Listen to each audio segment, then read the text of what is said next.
Hi, welcome back to the Fantasy Golf Gods podcast. We are your guys. I'm Rusty Miller, and this is my buddy Matt Jacobs. What is up? Not much. That was a phenomenal playoff last week. Yeah. I know you said you didn't get to watch much of it. I watched some of it on replay. I watched all of it, and I was extremely impressed with Dustin Johnson's tee shot. It's probably one of the best shots I've seen since Tiger Woods out of the bunker several years ago. It was a great weekend for golf. A lot of interesting things happened. Yep.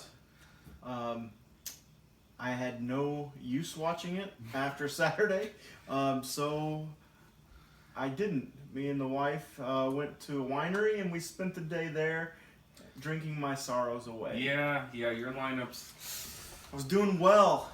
Had Ricky in a lot, and then his 5 bogeys and 6 holes kind of did me in. Yeah. On Saturday. Luckily for me, I had a few guys still in it at the end. I picked Spieth to win it last week, and I had him in a few lineups, and he did good.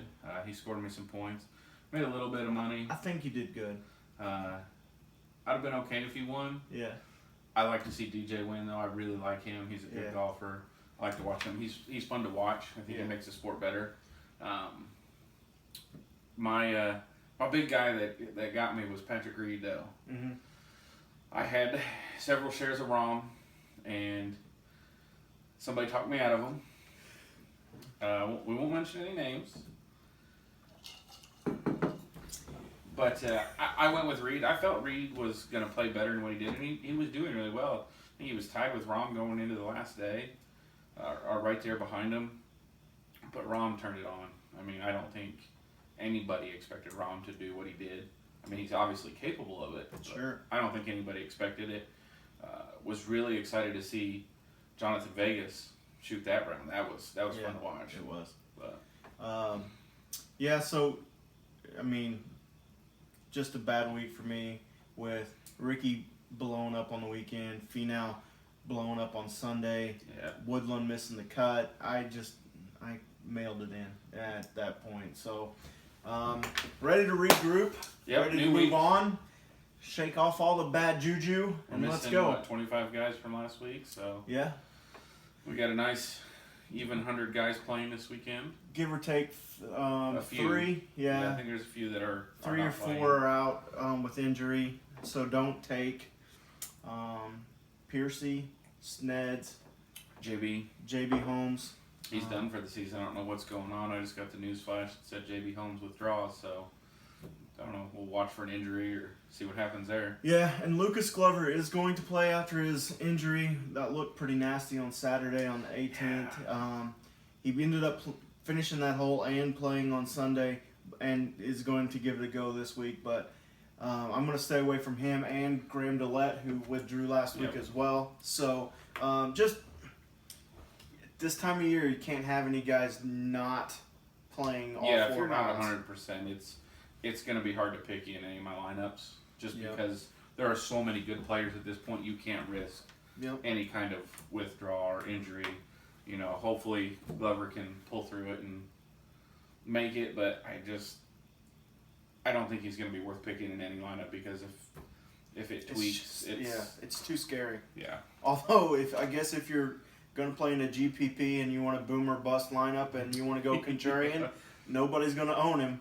No, I would be surprised if he's a percent owned. Yeah, I don't even think he's going to make a percent.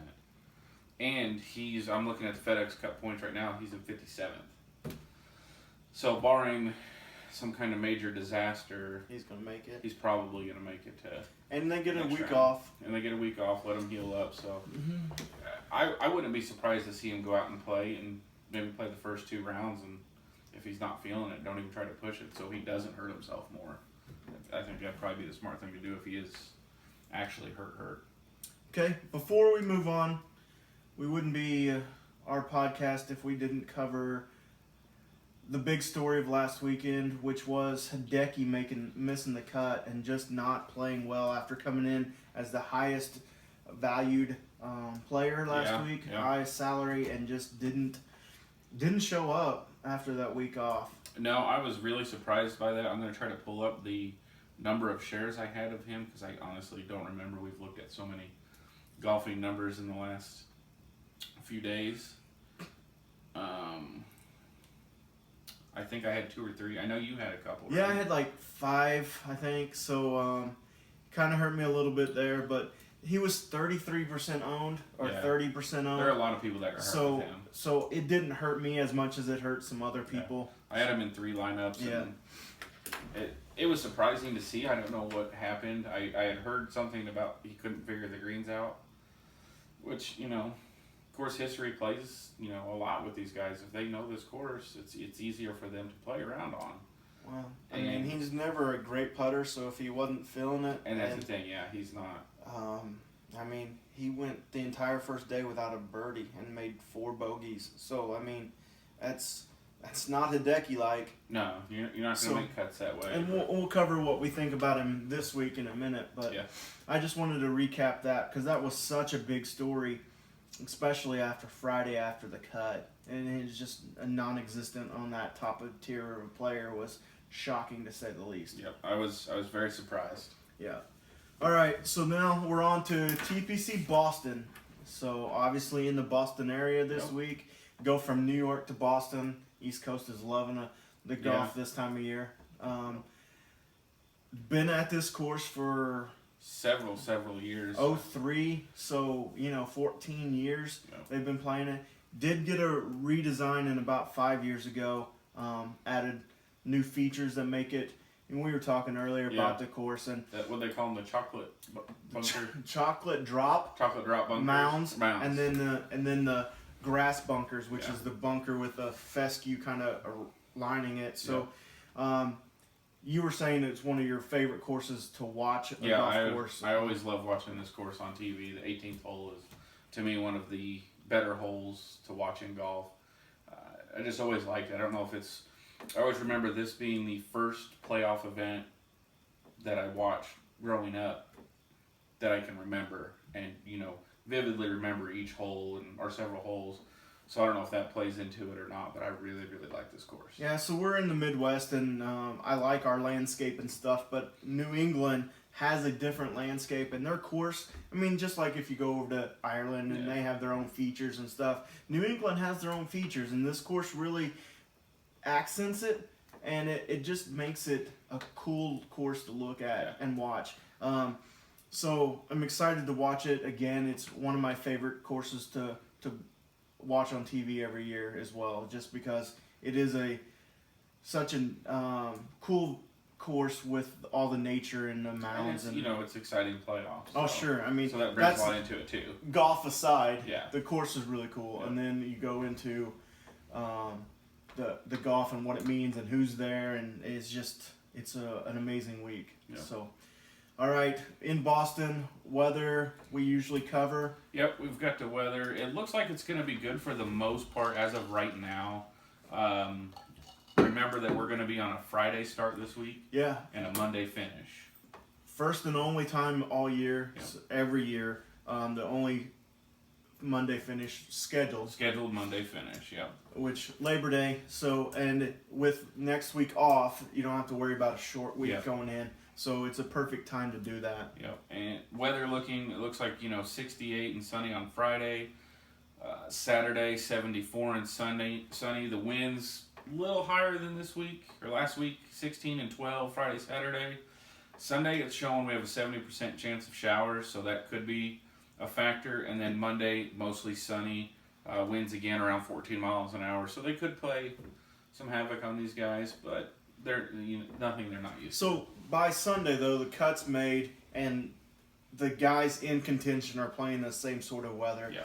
It's not like it's on a Thursday, Friday where one set of tee times is going to get the huge advantage. So I don't put a whole lot of stock into that. Tell me what, other than how the course looks, some stats on the course and what you're looking for, key stat-wise going into the week. We got a par 71, 7,300 yards, so pretty stout course. A little tighter. So bombers are going to be nice, but if you're not, if you're not hitting the middle of the fairway, it's going to be hard for me to take you. So I looked a lot at the ability to hit the fairway, good drives, strokes gained through fairways, tee to greens, off the tee, that kind of stuff. And always, as always for me, birdies and putting. Yep, so I got birdies and putting as always. I got par 4 scoring from 450 to 500. The majority of the par 4s are in that range. That makes your second shot 150, 175 majority. So that's another one. And then overall strokes gained, tee to green. So that'll be the stats that I use going into this week. And as always, I only go back and use the last 12 rounds. I'm a big form guy, so that 12 rounds gives it to me. Yep. Now, I do look at some course history. We were looking at that since this complete opposite of last week when nobody had used it. A lot of these guys have been playing this for 10 plus years. Yep. So a lot of course history here, a lot of rounds played for a lot of guys. So I do look at course history a little bit. I don't look at necessarily if they won or not just because they're formed last year or 3 years ago. I mean, Xander may not even have been playing 3 years ago, right? So if you're looking at and who point in case wrong. Wrong. He didn't play last year, obviously, but I'm trying to think of somebody that was a completely different person 3 years ago than they are now. You could probably look at, did Vegas play last year? Maybe. Because I'd be willing to bet he's going to be a little bit different this year than he was last year. Yeah.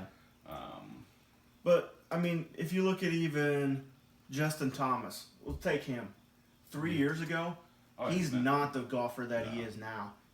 I mean, he's a much better and a top-tier guy now. And so that's the kind of thing where it's nice to have 10 years of history for, like, Phil and Bubba and things like that, but it's not the end-all, be-all. So I'll look at that a little bit, but mostly I look at just the last 10 rounds. Yeah, because if you go off a lot of course history or 12 here, rounds, sorry. If you go off a lot of course history, you're probably going to pick Rory.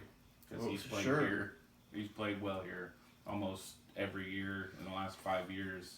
Yeah, it's kind of ridiculous. First, T9, 29, T5, T43, and first for the last 5 years. Yeah, so based off of that, 2 wins and 3 top 5s. Yeah, but now let's go into it. So let's start there. Okay. Do you take Rory this week based on that, but clashing his recent form? It's not good. I'm going to take, like I did last week, I'm going to take 1 or 2 shares of him, put him in a lineup or two with a couple of strong players to help carrying him along. Cause I don't think he's going to play well. He has the potential, obviously. He's Rory McIlroy.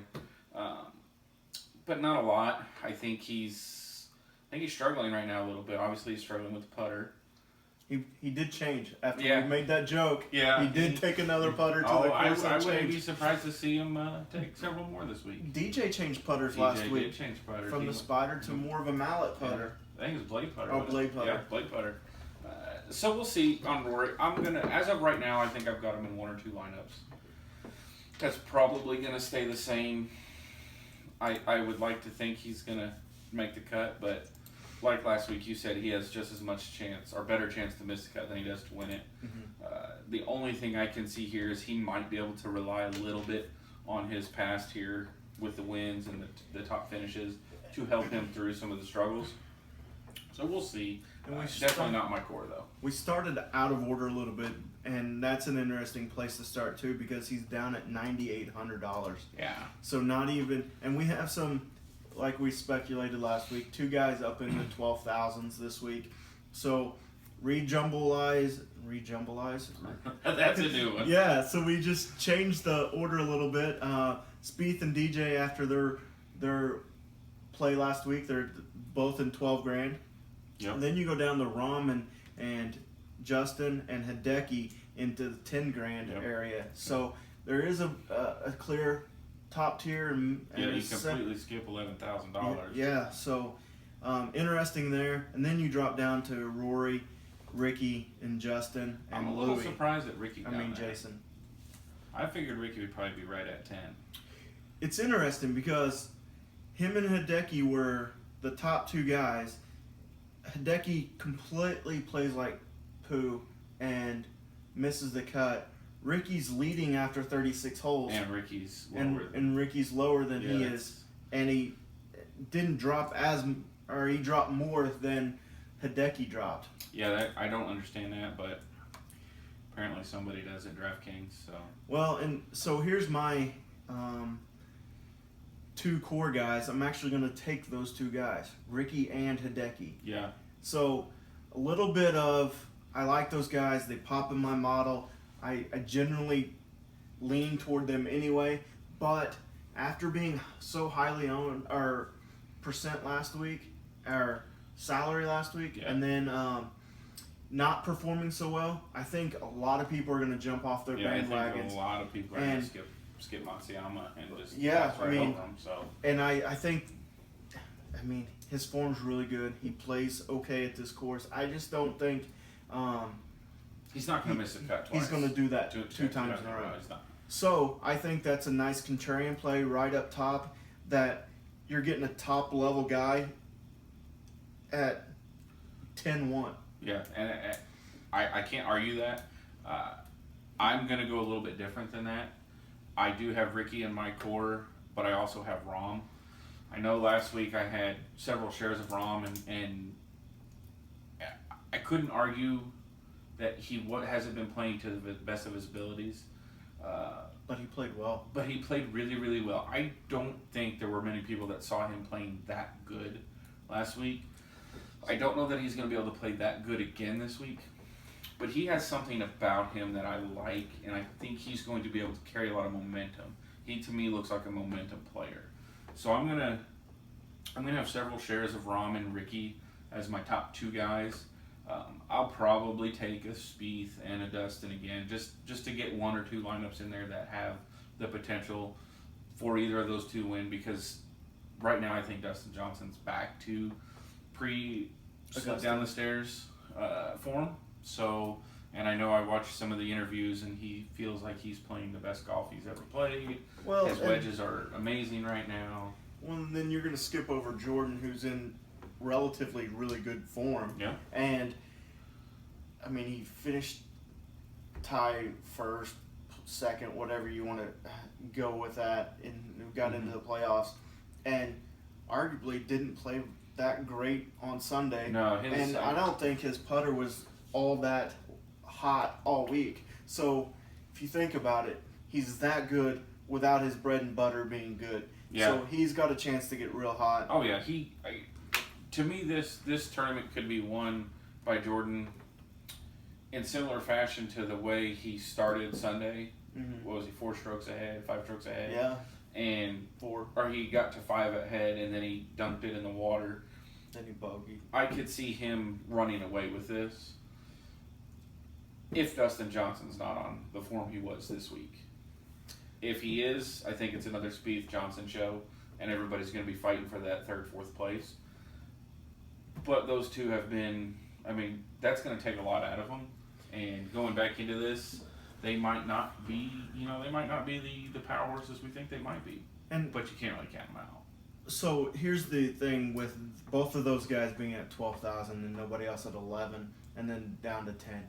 Their value at 10,000 or at 12,000 isn't, to me, what Hideki or even Rory or Ricky or Jason Days are down in the 9,000s. Yeah. Because you can just build better players with that and not their value of the rest of their lineup. Yeah, you can build a stronger 2nd and 3rd tier with the likes of Matsuyama, even McIlroy, Fowler, Day, even Oosthuizen down there. Yeah. I think you might be able to make an argument for him to be in your top tier core if you like what he's doing right now. Yeah. So I think we've kind of covered it. Everybody there except for Justin Thomas. I'm a Justin Thomas guy. Yeah. I don't think that I'll have any this week just because, again, I don't think his value's great at 10-3. No, he didn't when it's higher than Hideki and Ricky and Paul Casey, who's been in really good form, I just think that that value is just not there to take him this week. No, I 100% agree, and I will not take any of him this week unless something changes later this week and he does an interview and says he's never played this good before or something. Something's going to have to change for me, but he played well.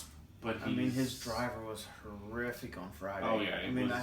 He didn't hit a fairway for the first 9 holes or something, and it didn't straighten up all day. So, And this course is going to be a little tighter, so that if he goes into this week and he's not feeling that off the tee, it's going to be a long week for him, or a short week.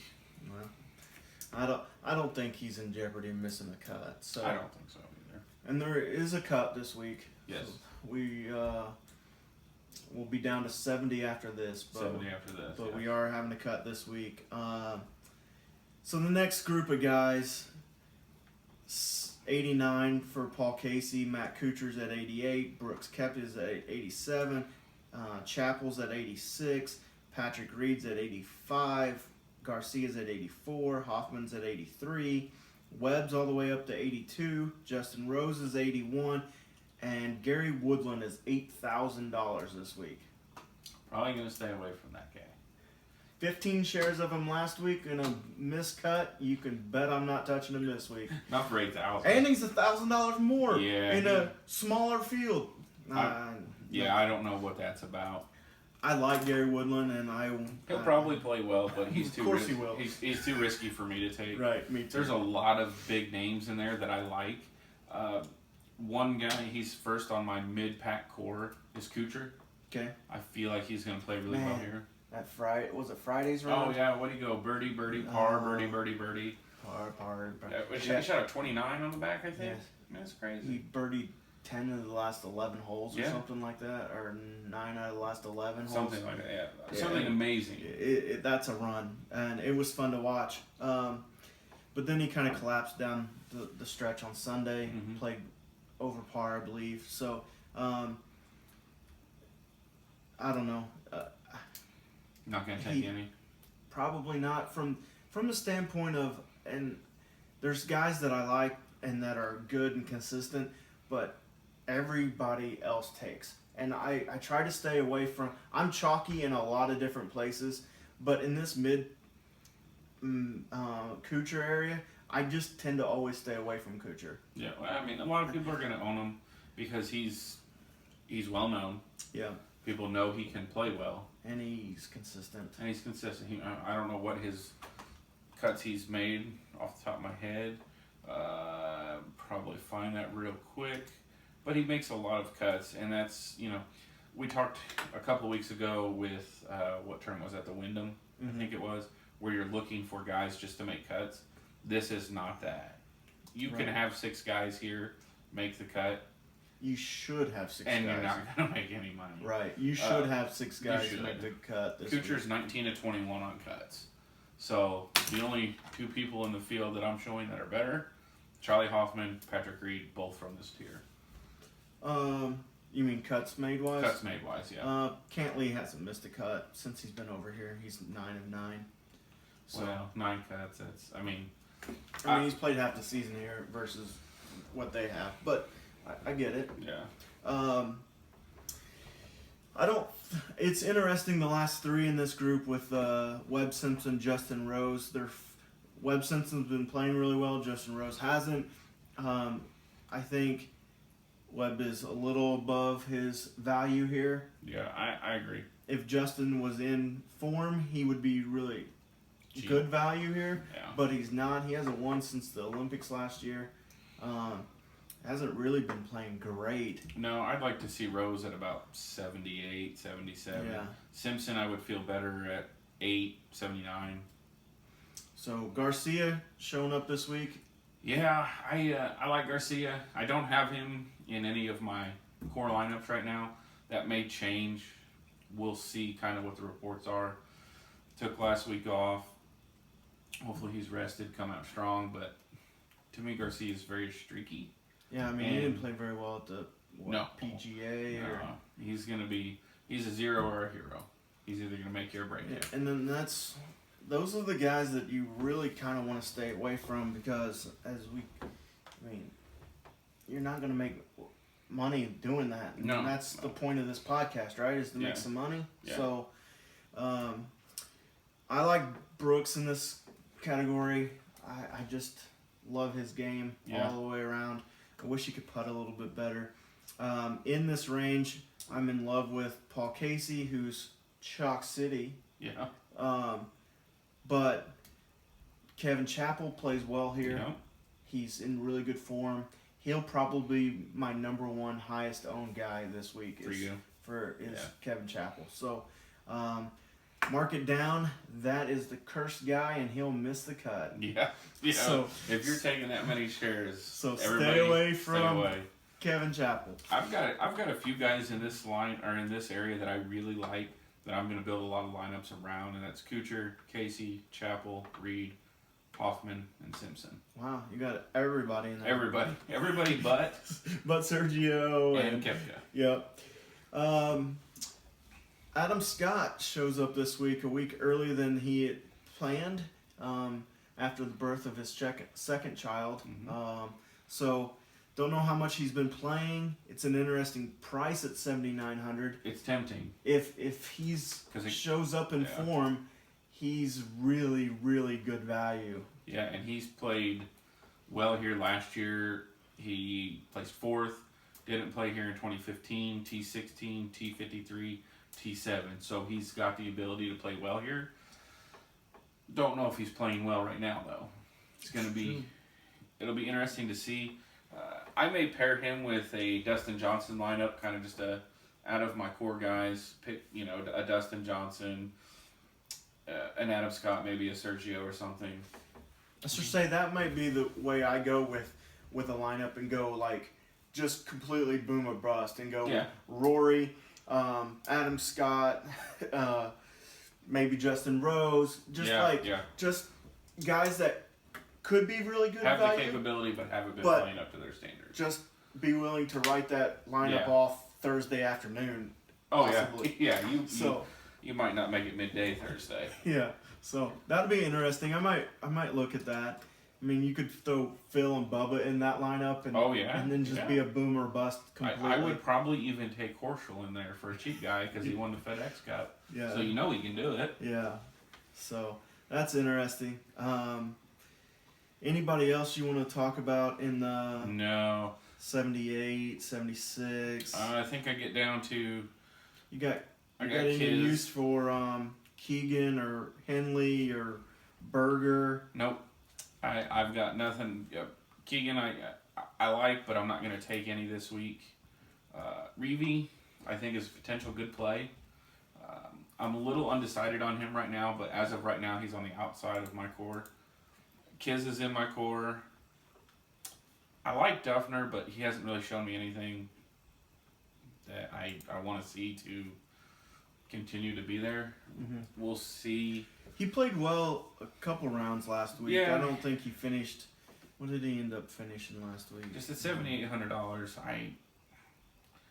I don't see a use for him in my lineup, but that could change.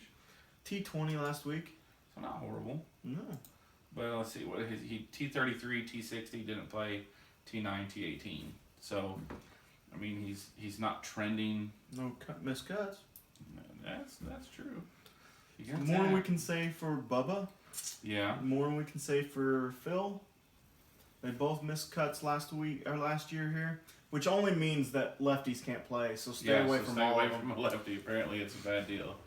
I'm not sure if there's any more lefties in the field off the top of my head. I'm sure there's one or two. Yeah, but anybody else down? We get down to 73 before I see anybody else I want. Let me guess. Shenanigans? Taking my boy Ollie Shenanigans again. Snyder Jans. I like Scott Brown there a little bit too. Okay. He's been playing pretty well. I like the fact that nobody likes him and he's never picked more than 0.3%. Yeah, so he can really shoot you up the list. Yeah, he really can. If he's playing and he finishes top 20, that really, really helps your lineup. So I like that. Cantley there. He's in my... Kisner, Cantley are the two that are in my list so far as in my core what I call my value, my cheap guys. Yeah. Cantley's nice. Played well last week. He's really becoming a kind of like Charles Howell III, who you love. Yeah.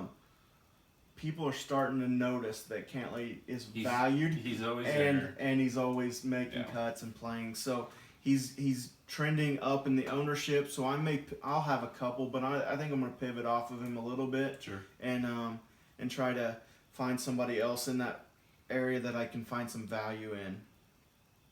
Let me get to my guy. Danny Lee? No. No, but we talked say. about Danny Lee, Yes. and his form is awful, but he pops in your model. Yeah, I don't know why. I can't figure it out because it's got to be an error. Because it shows him in my model as the number 6 rank. That's okay? true. And then you look at his previous, last 24, and then you look at his previous 3 rounds. Miscut.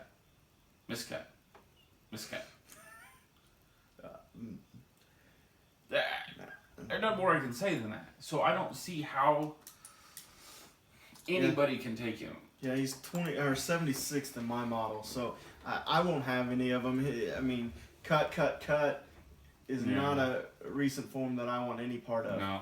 So what really does bring us to our guy, Tony Finau. We love him. We didn't love him this week. Last week, I guess. No. Day 1, he scared the crap out of me. Went +3. I thought he missed the cut on the first day. Yeah, and then he ended up battling back, scoring pretty well, made the cut, got through Saturday okay, and then is +7 on Sunday. Forgot how to play apparently. So completely tanked on Sunday, but I'm not going to get off that bandwagon that quickly. I'm still on that wagon. I like him. I hope it scared some people off, and I would can like get to see some him less owned. I don't know that he will be. Yeah, so I mean, it was still a 54th finishing position, but yeah, it wasn't pretty at all. It could have been a top 20 easily. So it's interesting how that week went. 77 on Sunday. 77. That's not good. No, but he did Friday, Saturday, 68, 69. Yeah. So it was there. So was I don't know. Thursday and Sunday. I don't know what happened on Sunday. I would have liked to heard a little bit more about that. See if it was something that was going on that may pull us away from him a little bit, and I may do a little more research on that when I get some time. But he's still my guy. Yeah, I'll have him in a lot of lineups. He is my core guy down here. Him and Xander, I like a lot. Yeah, I have Xander. I really like Xander in this. A couple guys that are interesting for a couple different reasons, but Zach Johnson has really good history here. Mm-hmm. He's very consistent. I put him in the Matt Kuchar area of consistent and everything, but he's $1,000 or $1,500 cheaper, so it's a nice value to me down here at this level. And then Johnny Vegas is down here, and he is pretty much on fire. He was on fire Sunday. Yeah, I mean, so if he can carry that fire to Boston, he's liable to win this. Yeah, so which would be awesome. Started in Canada, he put a different set of irons in his bag. He won there, played well at the Bridgestone, didn't play well at the PGA, and then played well last week with the T3, and was right there in contention. 54-hole lead, or tied for lead, or no, 36. Yeah. And then ended up T3 or something like that. So top 5 finish for him last week. Very interesting. I think he will be very, very owned after last week's finish. Yeah, I mean, I'm looking at the scores here for last week. He had a 65 in the second round and a 65 in the fourth round. That's good. That is good. That's really good. I mean, Jordan shot a 65 and a 64. Dustin, 65, 66. So he's Brahms 67 was his lowest. So he's obviously with these new irons. Right. He's got the capability and the confidence to play with these guys. So, like you said, when he put those in there, and I was just looking at his previous tournament history, and it wasn't good until he put those in. Recent form this year. 3 or 4 miscuts in a row. So if he's riding that confidence train, he might be able to ride it to a victory in Boston, which would be really cool to see a guy this low win. And I'd like to see him win. I like him as a player. I don't know that I'm not going to put money on that he's going to win, but I would put money on that he's going to, I would say top 10, top 15 for sure. I agree. Let's go to anybody else in this category that sticks out. Poulter. I know I like Poulter a lot every week, but he plays well. I mean, he has the ability to do really, really well. So, not going to sugarcoat it. Let's hear it. Don't like Poulter as a person. Ryder Cup, he's just a jerk, right? So I was on the I will never pick him train, right? So came off that train the last couple weeks and back on that train. Back on it. So I didn't think it'd be a short visit off that train. you thought it was a short ride? Yeah. Yeah. I mean, like you said, I'm not a huge fan of him personally because of the Ryder Cup, and the Ryder Cup's my favorite event. Mine too. So, but if he played for us, I would love him. Oh yeah, he is, in my opinion, one of the best Ryder Cup players in history. Yeah. I mean, it's crazy. He could go in with 2 broken legs and no arms and figure out a way to get points against us. I just need him to do that this week at Boston. So I just don't know if he cares that much, right? So that's the thing about the Ryder Cup is it just seems like he cares so much, and I don't know. He is. I mean, his recent form. I mean, he was 66 last week, 22nd, 3rd at the Canadian Open, 14th at the Open, 31st at St. Jude, 2nd at the Players. So he's got it going for him. Like I said, at his price, I don't need him to win, but I would like to see him. Yeah, so I got him. I had him in a lot of lineups last week, and he made it through the cut and was, in the area where it wouldn't hurt me, but he's not helping me a ton. And then Sunday, what did he shoot, a 75? It wasn't pretty. 74, I think he was 4 over. So I mean, it's just that's not going to help me. 73. 73. Oh, so 3 over. Yeah. But it seemed worse than that. It probably felt worse. Yeah. Being that you rode that I hate Poulter train for a long time. Yeah. So I don't know. I won't have him this week. I won't have a ton of him. I will have some of him because I think he always has the potential to do pretty well. He's playing decent, got the good form going. So I would hate to get on that train with you and Poulter be T10 or better. 6,900 Molinari, I think, is a good value. It didn't shock the world last week by any means. Miscut or just really low miscut. Yeah. So yeah, I won't have any Molinari.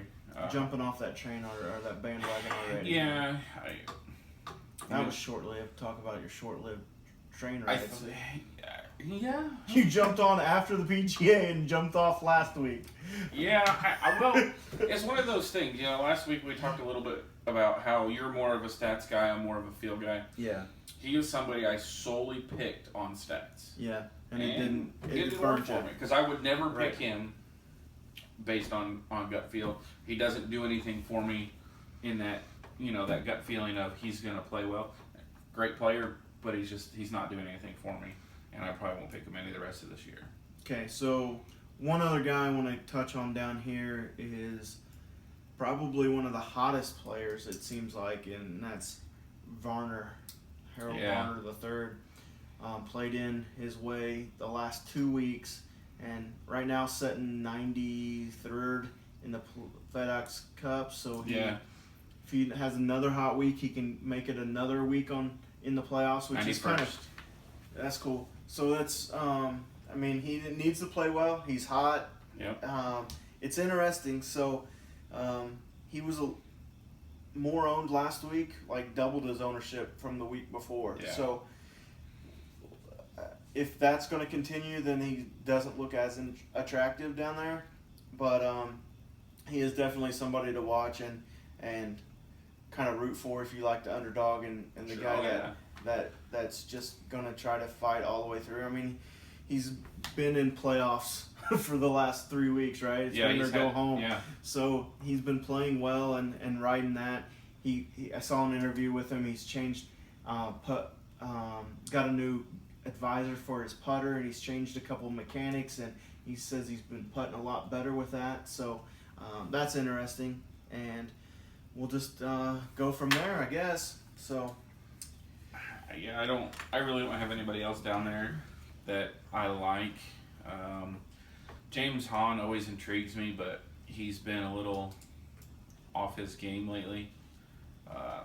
Miscut. Yep, that would be the 2 weeks I took him. Yeah, I didn't take him any last week. I didn't take him last week, but I took him in the Wyndham, and he picked him to win it at the Wyndham. Yeah. He missed the cut. Yeah. So I'm riding really well with my win picks lately. Yeah, Ricky that's okay. Ricky looked good for 36 holes. Yeah. So, all right, let's go to there then. You want to go to picks? You want to go with punts? Where do you want to go from here? Let's go. We'll do our winners last. Let's do our winners last. So you want to go? Just to recap our tiers and our core guys.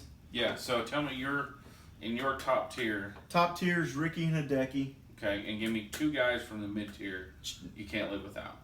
Chappie and Casey. Okay, and then the bottom. Finau, Xander, Molinari. Okay, I like it. Like I said earlier, I've got Ricky with you. I'm gonna go Rahm. Okay. My 2 guys I love in the mid are Cooch and Hoffman. I'm gonna go Russell Knox on my low tier, Poulter and Xander. Okay. Getting off the Finau train a little bit. Yeah, until you'll have some, just not. I will definitely have not some. A core. But my core, those are my core guys Okay. that I think I'm gonna build a lot of lineups around. All right. Well, then that leaves us picks to win. Yeah. So I picked Spieth last week. He did well, obviously. I wanted to pick him again this week, but I think with his form and what he did in the playoff, I'm going to pick Dustin again, or Dustin this time. I think he's going to be the person to beat. I don't think Spieth is. He might back it up, but I don't think he will. I think Dustin's going to win this tournament. It's interesting because if we go back, you don't have a ton of DJ in your lineup, but you think he's going to win. So that just speaks to you don't have to have the winner. Nope. And if you can find value in lower guys that are going to be in contention, top 10s, you can fit more of those guys in if you're not taking a Jordan or a DJ. Yep, and that's the same thing I did last week. I picked Spieth to win, and I had 2 shares of Spieth. Yeah. To me, those guys are too high priced to really build strong lineups without just getting completely lucky. And I think that's what a lot of this is. You pick your Spieth or your Johnson, and all of a sudden you have very, very little money for the next 4 guys. Yeah. And there are so many good players down there that it's hard to really pick somebody that's is going to do good, like some of these $9,000, $8,000 guys you can do. So it becomes more of just a guess. Yeah. So, you got a dark horse winner? I do. Vegas. Yeah? Yeah. That's nice. I like that. I wouldn't mind seeing that. So, my winner, I'm going to stick. Picked him last week. Ricky. He kind of choked a little bit on the weekend. I think he's still playing well. I think he learns from a little bit of a collapse. Well, he won here, 2 years ago? Yeah, 2 years ago. So he's got winning form here. Yep. So I'm going to stick with him as my winner. Okay. And then a little bit of a dark horse winner, Kevin Chappell. Plays well here, is in good form. I could see him winning the whole thing. Okay. Can't argue that. Okay. I don't think so, but yeah. Well, we'll see. not Charlie Hoffman. No. No. No. Okay. He scared me last week. Yeah. He quietly climbed back in it after I quit watching. So. Kirk could win.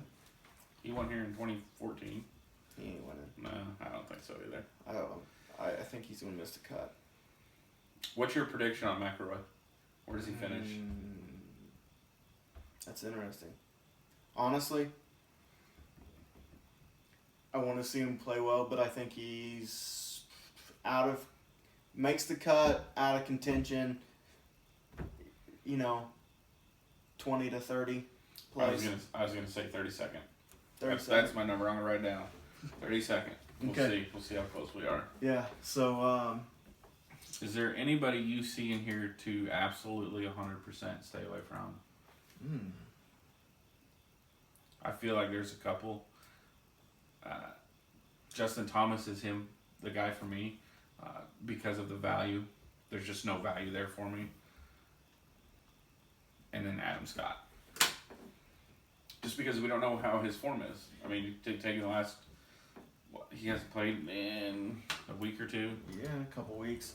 I think PGA was his last event, so I'm gonna stick on the stay off the Rory train. Okay. And I mean, out of the top guys, that's really kind of the only do not touch him. I won't have any Kuchar or Garcia, but that's not because. But based on ownership versus So, all right, I think that's about all. Yep, I don't have anything else. We are off next week because there is no tournament. Taking a break. It's all right. Yeah. And then we'll be back for the BMW Chicago in 2 weeks. And then if you liked what you saw, give us a like below. Comment below. We're starting to get some more comments, and we like to interact with you guys. Always hit that subscribe bell there so we can, you guys can know when we post our podcast. We're a day early this week, so I hope you guys are enjoying that. An extra day on the end of the week because you don't start until Friday, and we're posting on a Monday, so we should give you guys plenty of time to watch us and do your own research. Yeah. Anything else you want to say before we take off? No, I hope it's a good event. It was exciting last week. That's what I said I wanted to see, and I would like to see it again. I wouldn't mind seeing two lower guys do it this time just to get their names brought up in the rankings, but I hope it's a good week again. Yeah, it's a gorgeous course. Top golfers in the world. It's going to be fun to watch regardless. So until next time, we're your hosts, and I'm Rusty Miller, and this is Matt Jacobs. Take care. Have a great one.